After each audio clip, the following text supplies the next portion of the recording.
धूल भरी यादों का अक्स। अर्जुन के लिए यह सिर्फ एक रास्ता नहीं था, बल्कि बीते हुए कल का एक जीवित गलियारा था, जहां हर कंकर, हर झाड़ी में कोई स्मृति गुपचुप बैठी थी।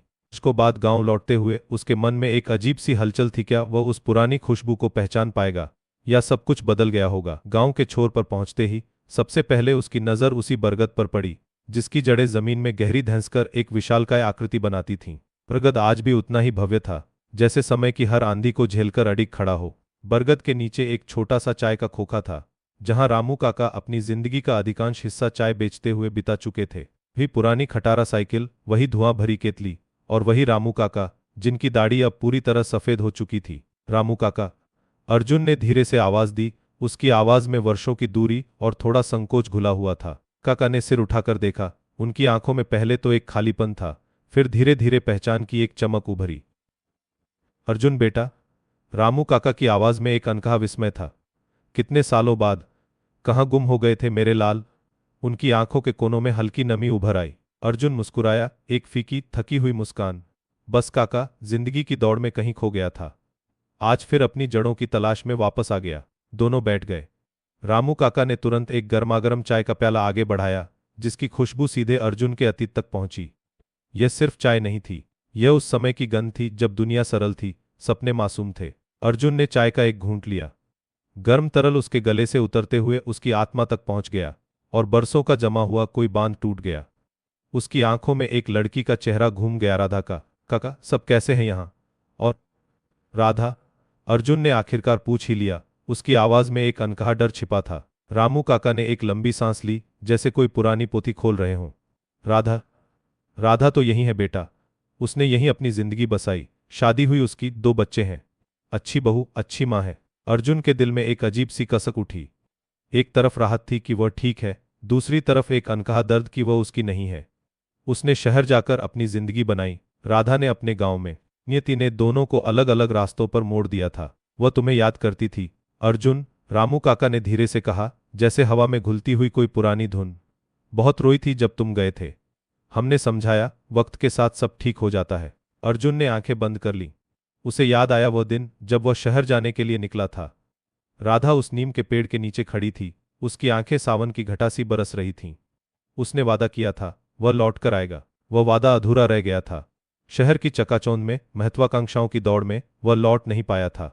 गुजरते साल के साथ गांव की यादें धुंधली होती गईं, और राधा का चेहरा एक अनकही वेदना का प्रतीक बन गया था। आजकल कहाँ दिखती है काका? मैं उससे मिलना चाहता हूँ।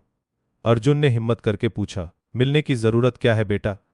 क्या फिर से पुराने जख्म हरे करना चाहते हो? रामू काका ने थोड़ी कठोरता से कहा।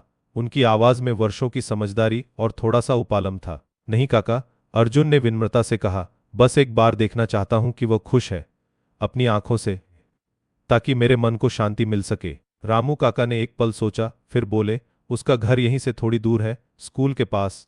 वह सुबह शाम गांव के कुएं पर पानी भरने आती है। उनकी आवाज में अब उतनी कठोरता नहीं थी, बस एक हल्की सलाह थी। अर्जुन अगली सुबह जल्दी उठ गया। मन में एक अजीब सी बेचैनी थी। वह कुएं की तरफ चला। उसके कदम अनजाने ही उस रास्ते पर मुड़ गए थे, जिस पर कभी राधा के पायल की छन छन गूंजती थी। कुएं के पास पहुंचते ही उसने देखा एक आकृति पानी का घड़ा उठाए धीरे धीरे आगे बढ़ रही थी। सूर्य की पहली किरणें उसके पल्लू पर पड़ रही थीं। यह राधा थी। वह थोड़ी बदल गई थी। उसके माथे पर उम्र और मेहनत की लकीरें थीं, उसके बालों में चांदी की चमक, लेकिन उसकी आंखों में वही पुरानी चमक थी, वही गहराई जो अर्जुन को बरसों पहले दीवाना बना गई थी। अर्जुन एक पेड़ की ओट में खड़ा रहा, उसे देखे जा रहा था। बोलने की हिम्मत नहीं हो रही थी। क्या कहता, कैसे कहता कि वह क्यों आया है? राधा ने घड़ा घर में रखा और फिर से कुएं की तरफ लौट आई, शायद दूसरा घड़ा भरने। इस बार वह अर्जुन के पास से गुजरी। उसकी आंखें ऊपर उठीं, और फिर एक पल के लिए दोनों की नजरें मिलीं। वह एक क्षण था जो सदियों तक खिंच गया। कोई शब्द नहीं था, कोई अभिवादन नहीं, बस 2 आत्माएं थीं जो एक दूसरे को बरसों के बाद पहचान रही थीं। राधा की आंखों में एक अजीब सी चमक थी, जिसमें पहचान, दुख और शायद एक हल्की सी व्यंग्यात्मक मुस्कान छिपी थी। राधा ने अपनी नजरें हटाईं, एक गहरी सांस ली और बिना कुछ कहे आगे बढ़ गई। उसकी चाल में वही धीमापन था, वही शालीनता, लेकिन अब उसमें एक अदम्य शक्ति का एहसास था। अर्जुन वहीं खड़ा रहा, पेड़ की ओट में। उसने राधा को कुएं से पानी भरते देखा, फिर उसे घर की तरफ जाते देखा। उसने एक शब्द भी नहीं कहा था, और न राधा ने। फिर भी सब कुछ कह दिया गया था। उसने महसूस किया कि राधा खुश है, उसकी जिंदगी में ठहराव है, शांति है। वह उस शहर की दौड़ से दूर अपने गांव की मिट्टी से जुड़ी है, और यह उसके लिए पर्याप्त था। सूरज अब ऊपर चढ़ चुका था और गांव में रोजमर्रा की हलचल शुरू हो चुकी थी। अर्जुन धीरे से पेड़ की ओट से निकला। उसके कदम अब हल्के थे, मन थोड़ा शांत। वह रामू काका के खोखे की तरफ लौट आया। चाय काका, उसने रामू काका से कहा। उसकी आवाज में एक नई दृढ़ता थी। एक और प्याला, आज चाय का स्वाद कुछ अलग लग रहा है। रामू काका ने मुस्कुराते हुए उसकी तरफ देखा। बदलना तो प्रकृति का नियम है बेटा, बस कुछ बातें कभी नहीं बदलती। अर्जुन ने चाय का प्याला थामा। उसकी आंखों में अब कोई पश्चाताप नहीं था, बस एक गहरी स्वीकृति थी। धूल भरी यादें अब धूल भरी नहीं थीं, बल्कि एक स्पष्ट अक्स थीं जीवन की सच्चाई का, प्रेम की अटल प्रकृति का और नियति के अनसुलझे धागों का।